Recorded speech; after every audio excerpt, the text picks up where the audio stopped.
질그릇의 비밀이라는 제목으로 함께 은혜를 나누기를 원합니다.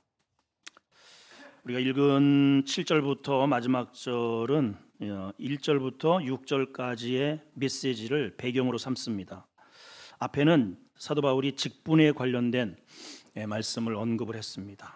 우리에게 다 직분을, 또 여러분 다 직분자이들이시죠. 1절에 보시면 이렇게 돼 있죠. 그러므로 우리가 이 직분을 받아 긍휼하심을 입은 대로 낙심하지 않는다. 직분자들이 가져야 할 세 가지의 태도가 있습니다. 첫째는 뭐냐면 한번 따라합시다. 낙심하지 않는다. 두 번째는 2절에 보면 이에 숨은 부끄러움의 일을 버리고 속임으로 행하지 않는다. 두 번째입니다. 속임으로 하지 않는다. 세 번째는 그 뒤에 뭐라고 되어 있냐면 하나님의 말씀을 혼잡하게 하지 아니하고, 따라합시다. 혼잡하게 하지 말자. 우리 직분자들이 꼭 우리가 가져야 할 세 가지의 태도입니다. 하나는 뭐냐? 낙심하지 않는다. 두 번째는 속임으로 하지 않는다. 세 번째는 혼잡하지 않는다. 이게 어떤 의미냐? 원어적으로 낙심한다는 말은 이 가드를 내린다는 말이에요. 링에 올라가는, 이 당시에도 제일 유명했던 그런 경기 중에 하나가 이게 위에다 올려놓고 격투기였습니다. 격투기. 오늘날에도 링에 올라가는 선수를 향해서 감독이나 코치가 입버릇처럼 하는 게 뭐냐면 가드 올려! 한번 따라합시다. 가드 올려! 왜 그럴까요? 가드가 내려서 톡 한번 퍽 맞으면요 한 방에 끝납니다. 그럼 우리가 올려야 할 가드가 뭘까요? 믿음의 방패예요. 믿음의 가드를 딱 올리고 있으면 맞아도요 이게 보호가 됩니다. 일그러지지 않아요. 믿음의 가드가 내려온 사람 얼마 있으면 그냥 마귀한테 한번 퍽 맞으면 그대로 쓰러집니다. 그대로 그냥 나가 떨어집니다. 두 번째는 속임수로 하지 않는다. 그 속임으로 행하지 않는다에 그 앞에 이런 표현이 있습니다. 숨은 부끄러운 일을 버리고. 자, 왜 우리가 속이느냐? 왜 이렇게 속인다는 의미는, 속임으로 행한다는 직분을 갖는다는 것은 하는 척을 한다는 거예요. 이 척을 한다는 거, 척. 예배 드리는 척, 기도하는 척. 그 속에는 뭐가 있다? 부끄러운 일이 여전히 있다는 거죠.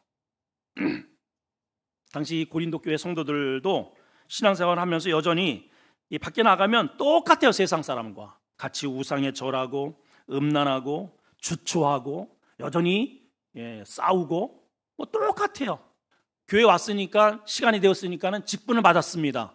그런데 감당하려니 가짜 노릇을 하는 거예요. 사도 바울이 오늘 뭐라고 이야기합니까? 정말 그리스도의 직분자들은 그렇게 척하지 않는다는, 하는 척하지 않는다는 거예요. 척하니 얼마나 힘들겠어요, 여러분. 기도하는 척을 해야 되고 봉사하는 척을 해야 되고, 이거 얼마나 힘들어요. 우리 척이 아니고 그렇게 그것이 내 것이 되어야 됩니다. 세 번째는 혼잡하게 하지 않는다 그랬어요. 혼잡하게 하지 않는다. 이거는 당시에 술을 빚는 곳에서 따온 메시지입니다. 술을 빚으려면 순도 100%, 그래서 발효가 잘 되어야 됩니다. 거기에 다른 바이러스가 하나라도 들어가는 날에는 술 맛이 완전히 망가지게 되는 것이죠. 이 복음은 순도 100% 예수 그리스도의 십자가의 보혈, 십자가 사건이 그게 복음이에요. 복음. 오늘 똑같이 그 얘기를 하고 있는 거거든요. 그래서 사도 바울은 오죽하면 갈라디아서에 이거 말고, 십자가의 복음 말고 다른 복음을 전하면 저주를 받을 줄 알아라. 심지어는 그렇게까지 아주 심하게 얘기를 했습니다. 이 당시에도 그랬고 오늘날에도 복음은 복음인데 자꾸만 다른 복음을 우리가 요구를 합니다. 그럼 다른 복음이 뭐예요? 목사님, 하나님, 이번에 우리 아들 합격했습니다. 집 샀습니다. 차 샀습니다. 그럼 분명히 하나님께서 우리에게 주시는 축복의 은혜예요. 축복이에요. 반드시 축복입니다. 그런데 하나님이 제시한 복음은 아닙니다. 오히려 하나님의 복음은요, 죽으래요. 그게 어떻게 복음이 될 수 있어요? 고난 받으래요. 그게 복음이에요. 이 순도 100% 복음을 이 당시에 영지주의자들, 스토아, 이 철학자들, 수사학, 그냥 말로 막 그냥 오늘날에도 우리 성도들이 이 아주 그냥 이 말이 그냥 잘 매끄러지게 또 내가 감흥이 되게 귀에 듣기 좋게 이런 메시지를 좋아해. 거기에는요 많은 조미료가 들어가 있는 거예요. 조미료. 그거 먹으면 우리의 영적 혈관 다 막힙니다. 순도 100% 십자가의 복음, 이거 혼잡하지 말게 하라는 거예요. 이게 우리 직분자들이 가져야 할 자세입니다. 이러한 메시지를 배경으로 해서 오늘 말씀이 출발을 하고 있는 거예요. 자, 7절을 한번 이제 읽어봅니다. 시작. 우리가 이 보배를 어디에? 질그릇에 가졌으니 이는 심히 큰 능력이 하나님께 있고 우리에게 있지 아니함을 알게 하려 함이라. 이 큰 능력이 복음의 이 핵 폭탄 같은 이 듀나미스 같은 복음의 능력이 복음이 차고 들어가는 곳곳마다 어둠은 떠나가게 돼 있어요. 예수님이 가는 곳곳마다 귀신은 그냥 그대로 해서 그대로 떠나갑니다. 어디 감히 어딜 주님 앞에서 뭐라고 할 수 있겠어요. 복음의 능력이 그렇다 이 말이에요. 이것이 우리에게 있지 않고 하나님께 있음을 알게 하려 함이라. 자, 그런데 문제는 앞에 뭐라고 돼 있냐면은 이러한 보배가 어디에 담겨 있다? 질그릇에 담아 놓으셨다는 거예요. 이 질그릇은 금속 용기와는 질적으로 달라요. 금속으로 된 것은 금이 가거나 깨져도 다시 땜빵을 합니다. 그리고 아예 못 망가져졌으면 그냥 아예 녹여버려. 그래서 다시 주문을 쓸 수 있는데 이 질그릇은 한번 찡 하고 깨지면은 끝이에요. 가치면에서도 무가치합니다. 근데 사도 바울이 자신들이 그렇게 질그릇 같다는 거예요. 자신들은 그렇게 연약하다는 거예요. 그런 연약한 자기 질그릇 같은 자기의 심령에 자기들에게 그 보배로운 보배를 담아 놓으셨다는 거죠. 이 보배를 앞에 5절에서는 예수 그리스도라고 했고요. 5절 한번 보세요. 5절. 우리를 전파하는 것이 아니라 오직 예수 그리스도 주 되신 것. 이게 보배예요. 주 대신 예수 그리스도. 6절에는 뭐라고 되어 있느냐? 6절에 하나님의 영광을 아는 빛. 이게 보배래요. 하나님의 영광을 아는 빛으로 소개를 했습니다. 그래서 이 빛을 뭐라고 되어 있냐면 6절 끝에 그 빛을 우리 마음에 비추셨다. 다시 말해 우리 마음에, 이 질그릇 같은 우리 마음에 담아 놓으셨다. 이런 뜻이거든요. 자, 그럼 하나님이 기대하는 게 뭐냐? 이게 빛이거든요. 빛. 그래서 이 빛이 우리 마음에 담겨서 이 빛을 가지고 다니는 우리가 교회에 가든 이 가정에 들어가든 특히 우리 세상에 직장에 들어가든 빛을 비추라는 거예요. 복음은 빛이기 때문에 빛 앞에 어두움은 설 수가 없어요. 지금 우리 교회도 어둡고요. 가정도 어두워요. 세상은 더 어두워. 매일 찌그덕찌그덕 막 싸우는 소리밖에 없어요. 매일 죽었다, 사고 쳤다, 뭐 대들었다, 고소했다, 뭐 이런 얘기만 했지 어디 뭐 좋은 얘기 있습니까? 그게 다 어둠이거든요. 그럼 어둠이 왜 기승을 부리느냐? 빛이 없어서 그래요. 우리의 표정이 왜 어둡느냐? 우리 마음에 이 빛이 없어서 그래요. 언제부턴가 기독교가요 능력 종교로 탈바꿈되었습니다. 우리 질그릇이 변해서 도자기가 되길 원해요. 우리 안에 담아놓은 그 보배가 빛이 나야 되는데 그거는 오히려 꽁꽁 숨겨놓고 이 질그릇을 자꾸만 돋보이게 만든단 말이죠. 그래서 금그릇, 은그릇이 되길 원해요. 아니에요. 여러분 오늘 이 말씀 가운데 왜 하나님께서 이 질그릇에 하필이면 그렇게 귀한 것이면은 깨지지 않는 금그릇, 은그릇에 담아 놓으셔야지 왜 이렇게 쉽게 깨질 수밖에 없는 우리 질그릇 같은 우리의 마음판에 이거를 담아 놓으셨을까? 이게 오늘 우리가 해결해야 할 문제입니다. 여러분 왜 그럴까요? 한번 생각해 보세요. 하나님의 이 말씀과 예수 그리스도의 복음은 빛인데 왜 이 빛을 이 깨지기 쉬운 이 질그릇에 담아 놓으셨을까? 왜 그랬을까요? 이미 제가 답을 여러분들에게 드렸습니다. 답이 뭐냐면 깨지라고. 자, 제가 질문합니다. 왜 질그릇에 담아 놓으셨을까? 그렇죠. 아이고, 똑똑해요. 왜 질그릇에 담아 놓으셨을까? 깨져야 빛이 나온단 말이에요. 깨져야. 깨져야, 여러분. 따라합시다. 깨지자. 자, 이제 그럼 깨지라고 해서 이게 깨지느냐? 안 깨져요, 여러분. 여러분, 이 깨져야 할 것이 다른 게 아니고 우리의 고집이거든요. 우리의 근성이거든요. 예? 내 자아거든요. 이게 깨져요, 여러분? 안 깨져요. 안 깨집니다, 여러분. 이거 웬만만 해서는 안 깨집니다. 근데 어떻게든 하나님께서 우리에게 이 담가놓은 이 빛이 드러나려면 깨져야 드러나거든요. 깨져야. 그게 안 깨지니까 어떻게 하시느냐? 그래서 그 다음 절이 그래서 나온 거예요, 여러분. 이거를 문맥적으로 잘 이해를 하셔야 이게 본문이 이해가 되는 거예요. 자, 다음 절 뭐라고 되어 있냐? 8절, 9절, 10절을 한번 봅니다. 큰 소리로 시작. 우리가 사방으로 우겨싸임을 당하여도 쌓이지 않고 답답한 일을 당하여도 낙심하지 않고 박해를 받아도 버림받지 않고 거꾸로 뛰는 당해도 망하지 않고 우리가 항상 예수의 죽음을 몸에 짊어진다. 우리가 그동안에 이 설교를 어떻게 많이 들었느냐 하면 용기 내십시오, 여러분. 힘내세요. 꼬꾸라져도 하나님이 다시 오뚜기처럼 이렇게 세우십니다. 아멘. 우리 이런 설교를 많이 들었어요. 그죠? 근데 여러분, 문맥의 원래 본래의 의미는 그런 뜻이 아니에요. 여러분, 보배를 우리의 질그릇에 담아서 이 질그릇이 깨져야 그 안에 성령의 빛이 환하게 드러나서 귀신이 떠나가고 질병이 떠나가고 어둠의 영이 떠나가고 하나님의 질서가 그 안에 자리 잡는데 깨져야 말이지. 그래서 하나님이 안 깨지니까 우겨 싸는 거예요. 답답한 일을 당하게 하는 거예요. 낙심한 나는 일을 만나게 하는 거예요. 심지어는 박해를 받게 하고 아예 그냥 거꾸라지라고 집어 던져버려. 근데 희한하게 처음에는 이렇게 할 때 사도 바울도 하나님 저에게 왜 이러세요? 아니 저에게 복음을 주시고 이방 사도로 부르셨으면 아니 기왕이면 저를 좀 이렇게 잘 다독거려가지고 이렇게 쓰셔야지. 아니 저를 왜 이렇게 집어 던지세요? 강도 만나게 하고 불의 위험, 강의 위험, 바다 위의 위험, 동족의 위험, 짐승의 위험, 칼의 위험. 아니 저한테 왜 이러세요 하나님?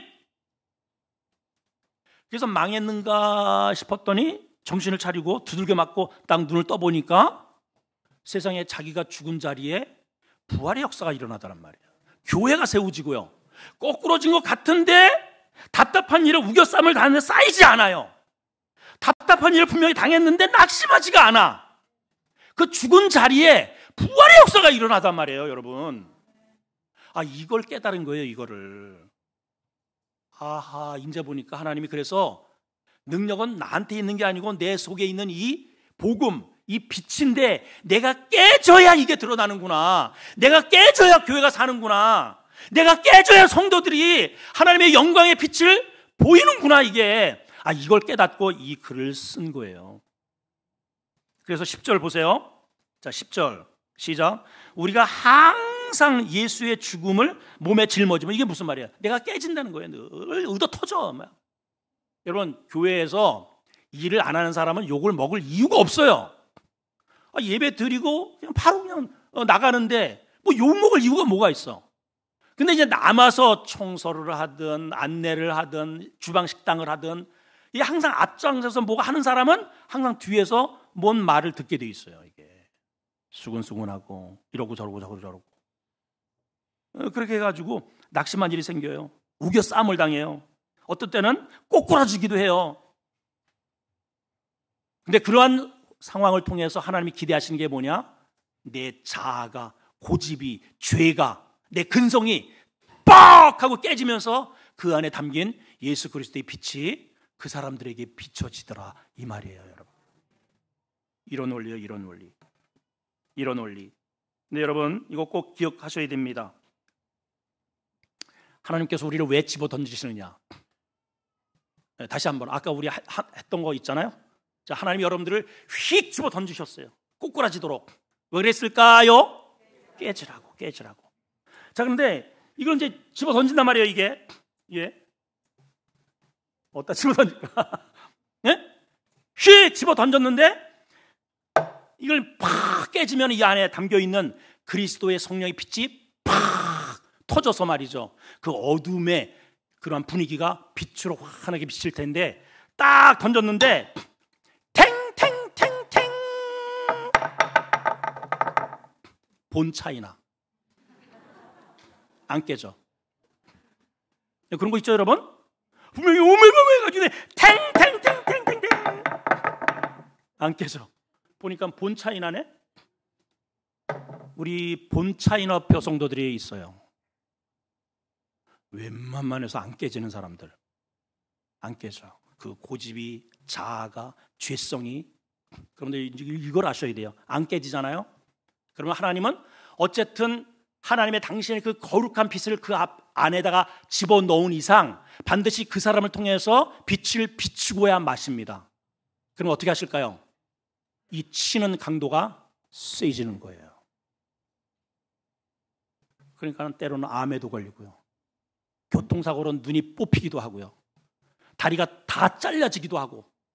그런 사람이 요번에 이 다니엘 기도회 때 21일 동안에 18명이 나와서 다 그런 사람들이. 내가 그렇게 해서 이 팔이 잘려졌고 다리가 잘려졌고 목이 날아갔고 이랬고 저랬고 아유 어떻게 세상에 저러고도 살 수 있을까? 근데 그들이 뭐 하고 있어요? 세상에 빛을 비추더란 말이에요, 여러분. 이 원리예요, 이 원리. 여러분 기드온 300 용사를 아십니까? 당시에 미디안 사람들이 툭하면 와가지고 못 살게 굴어요. 이게 메뚜기 떼처럼 몰려왔어요. 근데 기드온을 불러내십니다. 기드온이 얼마나 소심쟁이인지 이게 무섭다고 마당에서 타작을 못하고 술틀에서 타작을 해. 그만큼 소심쟁이야. 근데 하나님이 그를 통해서 그들을 물리치겠다는 거예요. 하나님 나 못합니다. 내가 어떻게 합니까? 하도 난리치니까는 그러면 내가 너와 함께 하는지 한번 시험해라. 그래가지고 그러면 하나님 제가 시험할게요. 그래서 손방망이 해가지고 요게만 해가지고 몇 차례 하나님을 점검한 다음에 그러면 어쩔 수 없이 해가지고 뭐 처음 그러시다면 제가 여전도회 회장 할게요. 목장 할게요. 그래서 나온 거예요. 그래서 이제 같이 전쟁을 해야 되니까 이제 모여들었는데 이 3만여 명 정도가 뭐야? 3만여 명 정도. 저기에는 그냥 막 뭐 개미떼처럼 그냥 메뚜기 떼처럼 그냥 뭐 이 셀 수가 없어요. 수십만이 몰려왔는데 여기는 이제 기껏해 한 3만여 명 정도. 근데 하나님이 기가 막힌 말씀을 하십니다. 사람이 많다. 띠용. 아니 지금 수십 배가 넘는데 사람이 많대요. 그래가지고 하나님이 그러셔요. 너네 겁나는 사람 가라. 겁쟁이들은 가라. 그랬더니 22,000명이 갔어.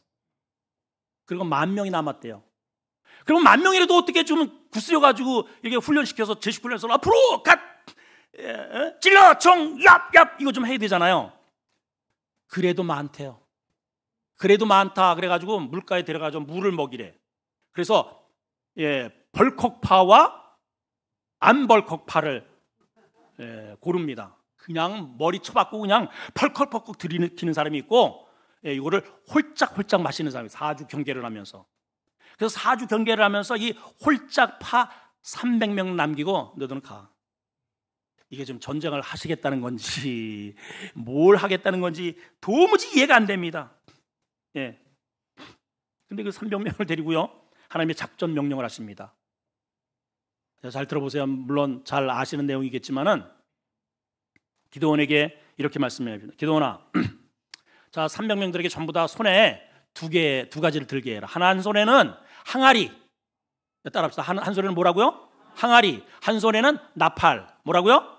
나팔. 근데 항아리를 그냥 들지 말고 그 속에 횃불을 감추고 꼭 싸매놓고 항아리를 들고 접근을 해서 네가 소리를 칠 때 항아리를 깨고 나팔을 불러. 이게 작전이에요. 여기에만 총칼이 한 개도 없어. 아니 이것 가지고 도대체 이것 가지고 어떻게 저걸로 이긴단 말인가? 내가 이렇게 열심히 막 혈기왕성하게 해도 될 판인데 내가 이렇게 죽어줘서 무슨 하나님의 일이 될까? 자, 그런데 보세요.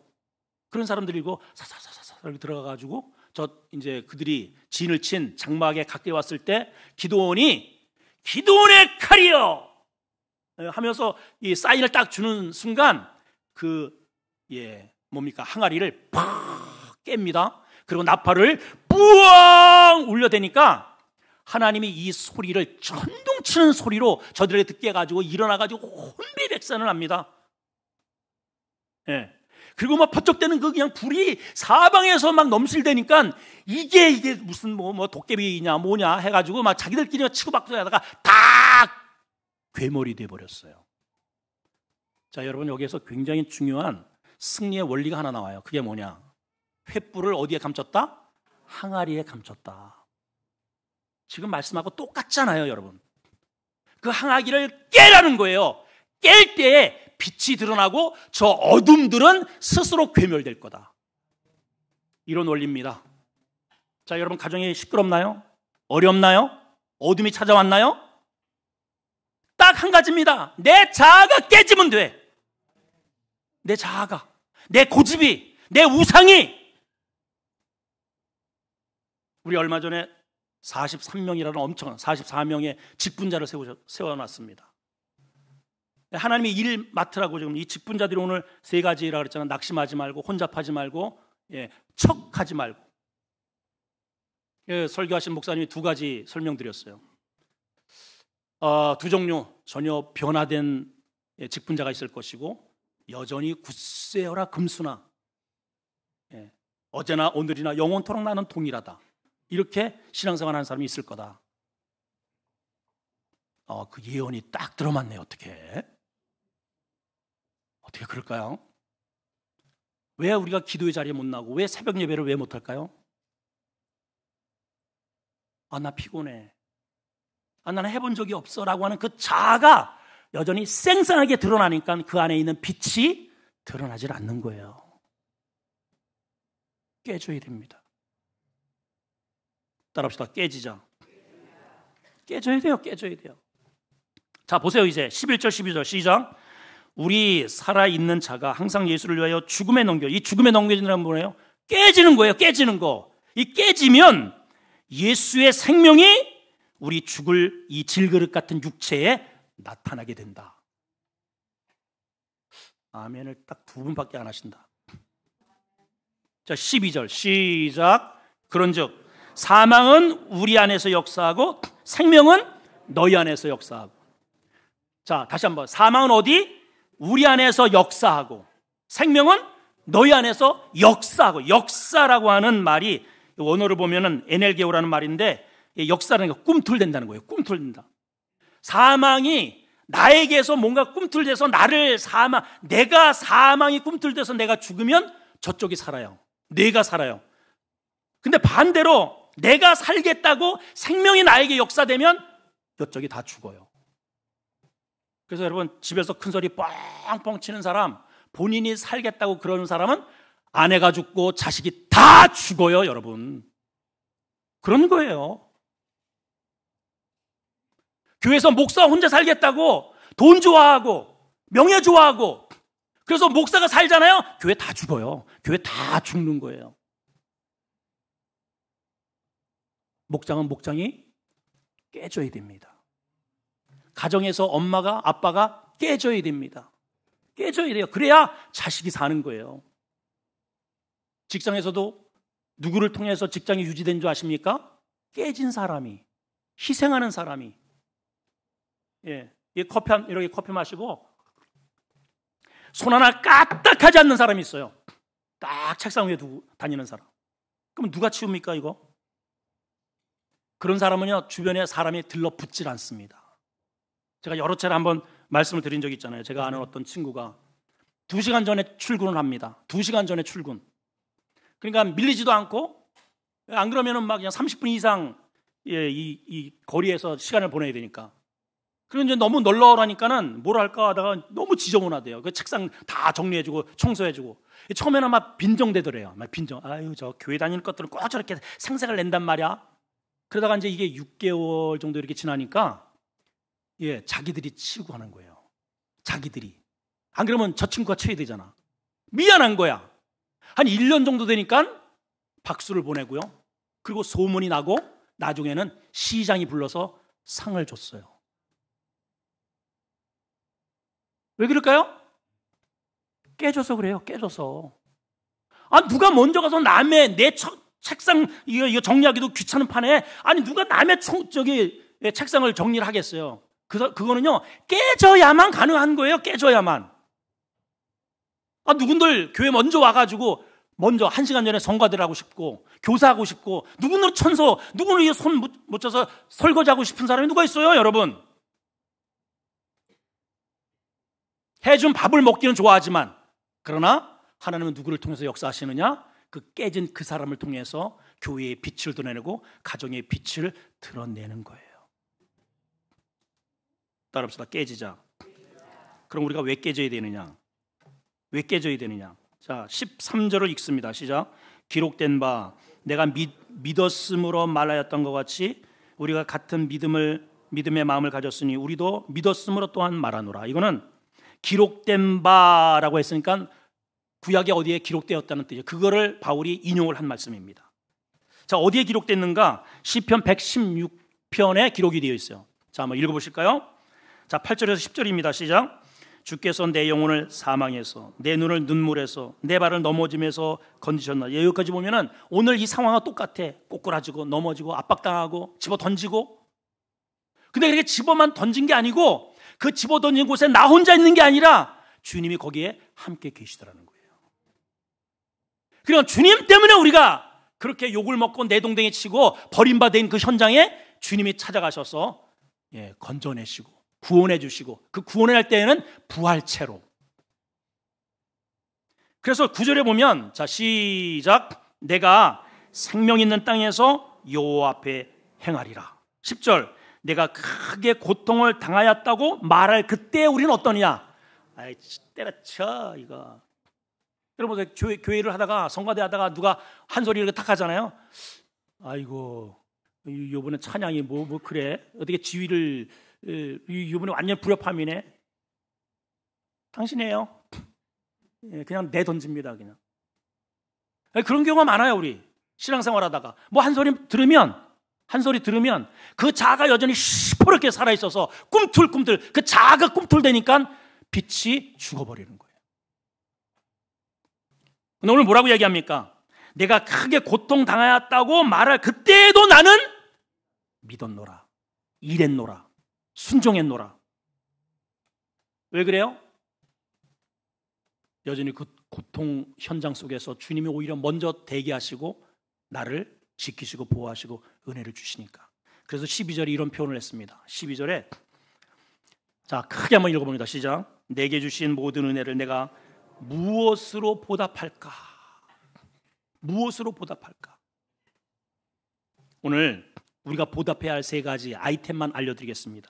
자, 우리가 무엇으로 보답을 할까? 첫째, 낙심하지 말자는 거예요. 낙심하지 말자. 16절 시작.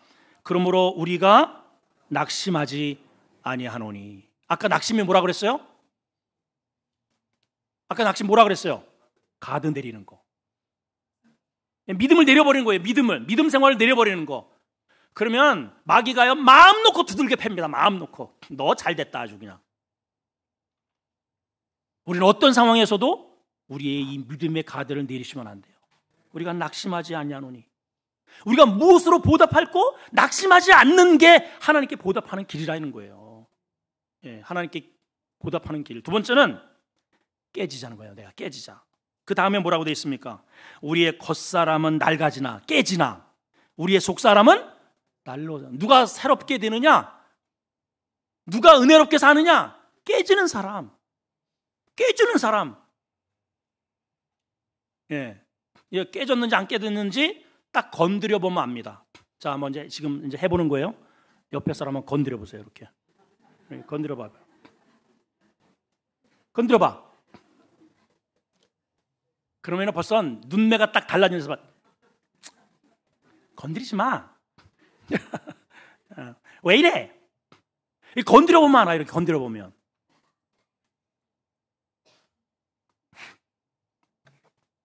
우리 송 목사님 아시죠? 예, 우리 송 목사님이 저를 참 좋아합니다. 잘 따르고. 15년이 됐어요. 처음에는 그냥 이렇게 동네에서 왔다리 갔다리 하다가 만났는데, 어디서 처음에 만났냐? 제가 우리 교회 오기 전 여기 새희망교회라고, 거기서 오면은 맨날 제가 등짐 지고 교회를 같이 그 목사님하고 졌거든요. 그 목사님이 나보다 10년보다 훨씬 이렇게 어린 나이입니다. 근데 뭐 나한테 이제 막 대하죠. 뭐 형 해가지고 그랬어 저랬어 뭐 막. 근데 거기에서 제가 살해를 받는 것도 아니고 등짐 지면서 그거를 1년 넘게 하더란 말이에요. 이 친구가 매일 와도 늘 그러고 있어요. 그때 자기가 마음에 결심을 했다는 거예요. 저 사람이 깨졌구나. 내가 저 사람을 따라다니리라. 그리고 지금까지 따라와요.